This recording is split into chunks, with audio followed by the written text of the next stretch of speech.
The inability to reliably defend yourself heightened the terror in anti-power fantasies like Silent Hill, and the awkwardness of taking on the undead in Resident Evil became core to its tension. With that in mind, could a modern horror game benefit from having similarly janky self-defense systems? Alone in the Dark, the 2024 reboot project from THQ Nordic and Pisces Interactive, emphatically resolves this question for me. As it turns out, the answer is no. It's certainly worse off. Yeah.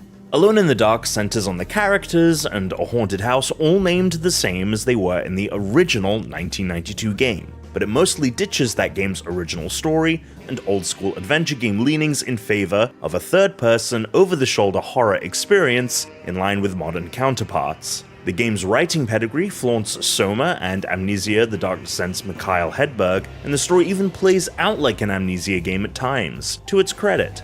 Much of what it does well is also derivative, but a larger issue is that it can't do these aspects of the game well consistently, and all the while its worst parts are ceaselessly unenjoyable. Chief among the blemishes is the aforementioned shoddy combat. There are 3 guns in total, and though wielding them feels cumbersome in the way a horror game wants to, so much else about dispatching monsters in the Deserto Mansion's hallways and bedrooms is a chore. Many enemies feel uniform in their behaviors, and are often comically unaware or incapable of reaching you due to getting stuck on geometry, or even each other when they show up in groups. Even the few that do behave differently, like a monster that lurks on all fours and pounces, or flying bug-like creatures that swarm down onto you, are so easily killed off that I quickly felt like the game might have been more enjoyable if there weren't any combat at all. Melee combat feels worse than gunplay, with a swing mechanic that behaves more like a directionless flail. I found that for best results I had to button mash the melee weapon and just hope that I took down the enemy I was targeting before they got to me first, and I wasn't always successful. But neither guns nor melee can outdo the confounding use of throwable weapons. Scattered around environments are bottles and molotovs that can be thrown at the many monsters in your path, but you can't add them to your inventory. You have to throw them where you find them, and the game's way of telling you this is to prompt you to pick one up with either right trigger or R2, and watch as your character immediately tosses it without a care. That teaches you that the next time you want to use one, you should instead hold the button down, thereby allowing yourself to aim the throw. But you still aren't meant to actually move with the object in your hand, and if you try, the character will slowly walk in the direction you point, all while the throwing arc still sits on your screen. It's easily one of the most undercooked combat mechanics I can recall in a horror game. It's also odd and distracting how the first shot of any round of gunfire suffers an unmissable audio delay of a second or two. Whenever I'd fire a gun, the enemy would react to the damage, and a moment later I'd hear the gunshot.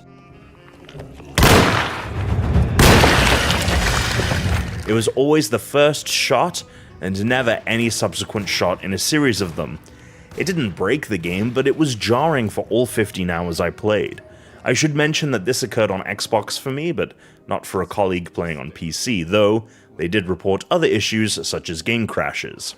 Alone in the Dark also features the other gameplay tentpole of the genre, as the elaborate home it takes place in is littered with puzzles. This is actually an area where the game sometimes shines, but not consistently. Some early puzzles in the mansion-turned-rest home are fun to piece together, and offer a sense of reward, not just for advancing the story, but for letting you piece it together and feel like an investigator, like one of the 2 playable characters is. I enjoyed exploring the mansion and opening up new avenues through which to solve its roundabout puzzles, and it was great to mix in a few otherworldly sections that pulled me out of Deserto and into various nightmarishly twisted memories.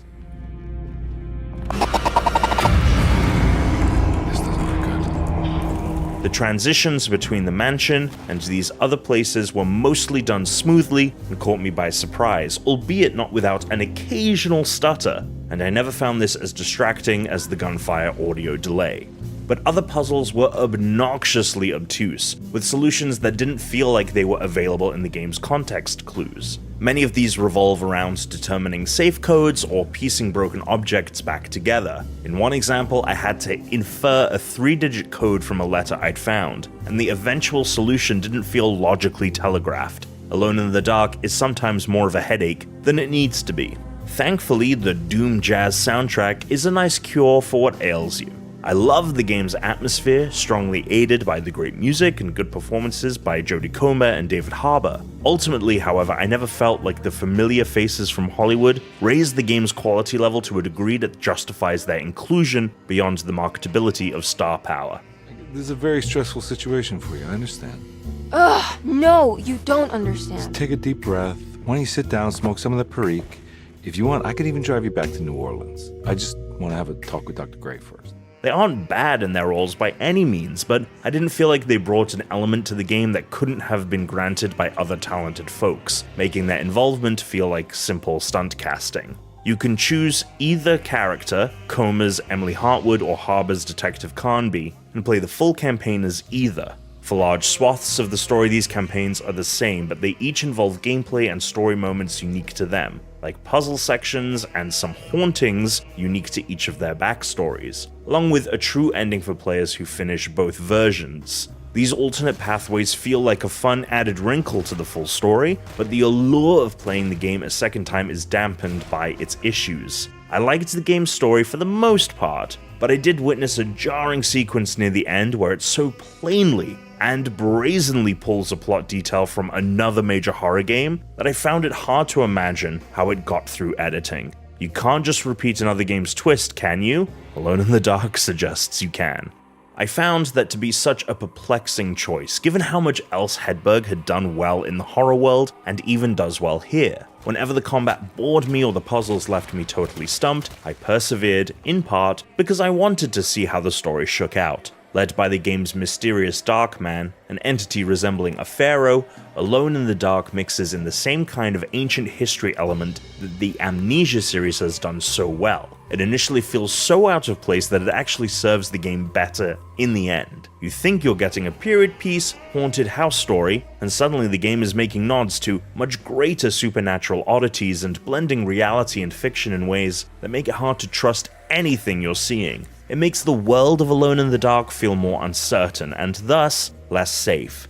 Save for the story beat that feels too close to another game's big moment, I found the story to be Alone in the Dark's best, most consistent quality. With its reality-bending story, parade of puzzles, and unwieldy combat, Alone in the Dark is in some ways more faithful to some of the turn-of-the-century horror games than their own revitalized modern remakes. I enjoyed the game's story, setting, and abundant lore, and I felt smart when I'd overcome some of its puzzles, but others proved so obtuse as to be frustrating, and nothing about the combat even climbs to a level I'd call serviceable. It's consistently poor. This isn't Alone in the Dark's first revival attempt, and it's probably not its last, but it isn't the one that will put the series name in the same breath as the all-time